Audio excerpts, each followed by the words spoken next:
Hello, welcome to dollarmoat.com.au. Today we'll be looking at two companies, so A2M and SM1, and we'll be attempting to decide which company is the better purchase.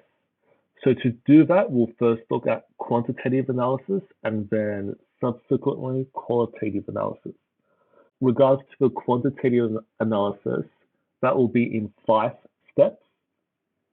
So that will be valuation, profitability, liquidity, debt, and efficiency of both companies. And we'll look at those numbers and see which company is the better purchase as a result. So let's start with valuation. So for A2M, the price to earnings financial ratio is put at 77.67, and that is the trailing 12 months, so the most recent data available at the moment, whereas SM1 is at 17.58. So clearly the A2M price in respect to the earnings that are produced by the company is much more expensive than SM1. The fact that it's more expensive does not necessarily mean that SM1 is immediately the better purchase. In order to make a determination, we'd have to look at all 5 metrics. So all 5 of valuation, profitability, liquidity, debt, and efficiency to make a decision. So in regards to the price to the sales, it's similar to price to earnings in that the price that you'll have to pay for the sales is more expensive at A2M than SM1. So you'll be paying a premium, so to speak. In regards to price to book, the lower the better in this situation. So SM1 again is the winner because it's at 3.09, whereas the most recent quarter result for A2M is at 26.88. So the clear winner for valuation is SM1. With that said, we'll have to also look at profitability. So for profitability, the return on assets for A2M is 31.55, which is, if we look at it, much more higher than SM1. It's about 6 times.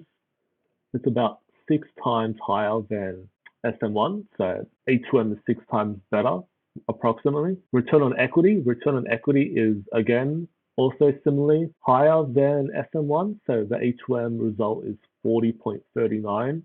Whereas SM1 is 13.69. For operating margin and net profit margin percentage is also higher. These are, in my view, important metrics to look at for any company. And if you look at the numbers, A2M is about 3 times more in regards to operating margin and approximately 4 times more in regards to net profit margin percentage.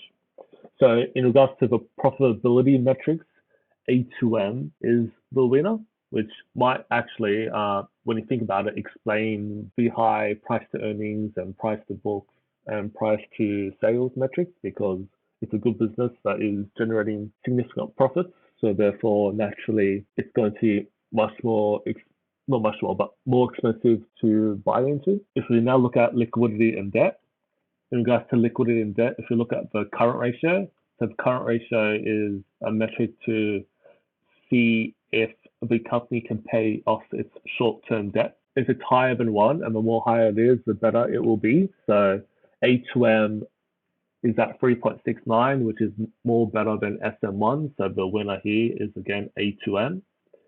The quick ratio is a more, let's say, narrow test. So narrow in the sense that it does not include inventory. So it's a more strict test.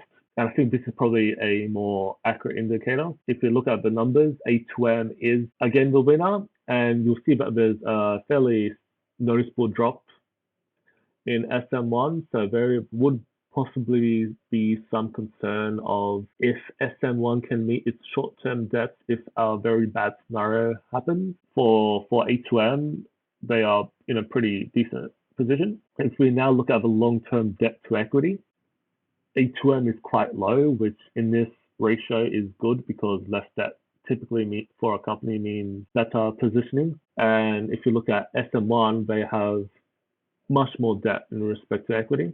what is even more impressive about A2M is its ability to pay off its interest payments. So here we're looking at the interest coverage ratio. They are most definitely in a position to pay off any debts that occurs. So this high number is an indicator of two things, or both of these things simultaneously, in that they have an extremely good balance sheet or they have just low debt. I'll link an article that Dolomite has written further down the slides, and much more detail in regards to the balance sheet and the financial analysis of the company is laid out in there. So when we compare the interest coverage of A2M to SM1, A2M is the clear winner. So in regards to liquidity and debt, the winner is again A2M. And to the final metric, which is efficiency. In efficiency of the asset turnover, let's first look at the asset turnover. The asset turnover, so the ability for the company to use its assets to generate income, is higher at A2M at 1.41 as opposed to SM1, which is 0.99. If you look at inventory turnover now, the inventory turnover, so the ability for the company to sell off its products off the shelf, if we put it that way, is better at A2M, not too much better, but about 0.9, or 0.9 to be exact, 0.9 better than SM1. To be fair, there's not a huge difference between these two companies in regards to efficiency. Asset turnover, there's a somewhat substantial difference, but inventory turnover, it's pretty close. But still, overall, the winner again is A2M Milk. So if we take those five factors, together, so the VPLDE, so valuation, profitability, liquidity, debt, and efficiency, all but for valuation was in favor of A2M. So A2M is the clear winner when we compare the financial ratios between the two companies. And as I briefly mentioned at the start of the presentation, it makes sense that the valuation would be quite high for A2M because of the such strong results in regards to all the rest of the metrics. So what that says is that it is expensive for a reason. It's not expensive, but it won't be of value. So you're not getting it for a cheap price because people are overpaying it because they do indeed expect the company to perform quite well, given that it has good profitability, good liquidity, not too much debt, and good efficiency. So between A2M and SM1, as I've said, A2M is the winner indeed. So that was the quantitative analysis. The quantitative analysis is a good indicator. It's always good to look at the qualitative points. I've listed here a few points, and this is by no means a complete list, but it would be a fairly decent start into understanding some of the more external issues surrounding A2M at the moment. So a key point to start off with is that A2M has experienced quite a lot of what is known as pantry stocking. So what that means is that people are buying the A2M products when they don't really need it. So they're buying much more in advance because they might not be able to buy some into the future, and who knows what really is going to happen. But the result for that in terms of A2M is that the revenue that they've recorded at the moment is in fact slightly inflated. And that means that in the next earnings report, it wouldn't be too surprising if the earnings isn't as great or if the growth of revenue isn't as good, because the earnings that they report is not really an accurate representation of natural growth of revenue, because this is an unexpected event, and therefore the increase in purchases of A2M products is not an accurate portrayal of a natural increase. The overall point of this is that one shouldn't take it too seriously if growth isn't as great. I mean, it can't be like too bad, but if it's not as great as one would expect, this could be a possibility as to why. Another qualitative point of A2M is the type of marketing strategy that they have pursued, and they have pursued a one brand, two labels strategy.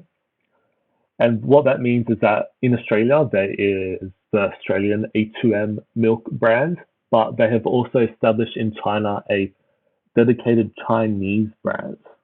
While one might worry about diffusion of brand quality, that is not a huge issue because it addresses a more significant issue, which is A2M's reliance on China and through its Daigou channels. So there's a retail and a corporate Daigou channel. And what happens there is that typically Chinese international students or Chinese tourists through the retail channel at least sell buy the A2M milks in Australia and then sell it in China. And of course, there's the corporate side, which does the same thing, but on a business scale. And the problem with that is that the Daigou channel can be interrupted. And in fact, at the moment, it is interrupted in Victoria, which is still in lockdown. And in fact, that interruption has caused the A2M to refine the earnings guidance and make it lower because they are not producing as much revenue through this approach. So the ability to increase the Chinese base in China means that they would rely less on these channels, which in the long run would be a good approach. And this also relates to this point here because there's also been growth outside of Australia and China. So North America is seeing reasonable amounts, and A2M has recently entered into Korea and Canada. So again, this would decrease. It won't permanently replace because I suspect there will always be Daigou channels, but it will decrease the reliance of A2M and its revenue stemming from Chinese Daigou channels because it can now come from this geographical diversification point. So from all these different geographical markets, as well as the growing base in China. When we look at the qualitative factors, the only primary concern would be the Daigou channels, but there seems to be at least some sort of strategy that is addressing that issue. So that is good to see, and we'll just have to wait to see if that works or not. You might have realized that I didn't go into like the company headlights, the company snapshot in terms of the financials because an article has already been written, and if you want to have a look at that, you can just click this link, or alternatively, I'll put it in the description. That said, the fact that we've looked at both the quantitative and qualitative factors in regards to A2M versus